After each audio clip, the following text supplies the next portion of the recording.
I think music was the way in which the desires of young people was expressed through popular culture. It was the best way. In a way, it was more direct than films. If you think about James Dean or Marlon Brando and those rebels of the 50s. But in terms of design or any of those other media, music was the most direct. So when youth fashion really started in the 60s and sort of came into its own in the 70s, music was the most appropriate vehicle to express those ideas.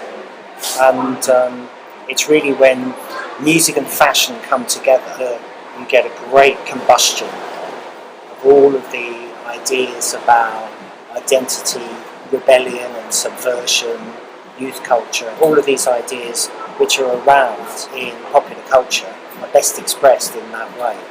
But for a long time, the relationship wasn't really recognised, and so people knew that Elvis Presley and the Beatles sounded great and looked great, but they wore clothes as costume, stage wear. And then after the hippie business, when the boutiques opened up, like Granny Takes a Trip or Mr. Freedom or Bieber, these people gravitated to those places to wear those clothes. So the Rolling Stones or Marianne Faithfull or Anita Pallenberg, they gravitated to these boutiques, but at the same time the fans did as well. So it's a very democratic thing. So you could look like you were a pop star even if you weren't a pop star. So you could be, you could transform yourself and you could transform your identity and become something else. Malcolm McLaren, he went to art school for 8 years, and so he studied various different areas of visual culture. And he was a big music fan, and he understood that if you dressed music, then it could become a really important for social change. You could put into it ideas of politics. You know, you could put statements across T-shirts. You could really shake things up.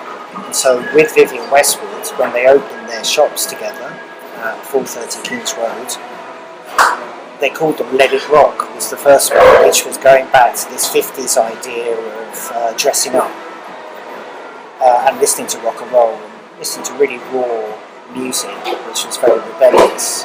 So when they changed the name of the shop to Sex, the idea was to promote clothing that wasn't usually worn on the streets, kind of fetish wear and sexually charged clothing. And they matched that with the kind of teenage feelings of alienation in a group called the Sex Pistols. And that's why the thing that came out of it, punk, is so important, because it was created by people who knew that music and fashion together can really do more than just sell records. You can circulate ideas and change your culture. It has, because they were quite early on in realising it was an exciting proposition. But of course, business, when it sees an exciting proposition, and lots of kids followed it, you know.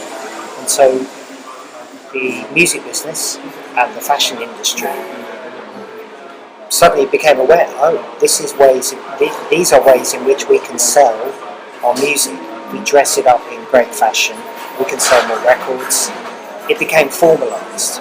What they were doing wasn't formal, it was an organic, instinctive thing.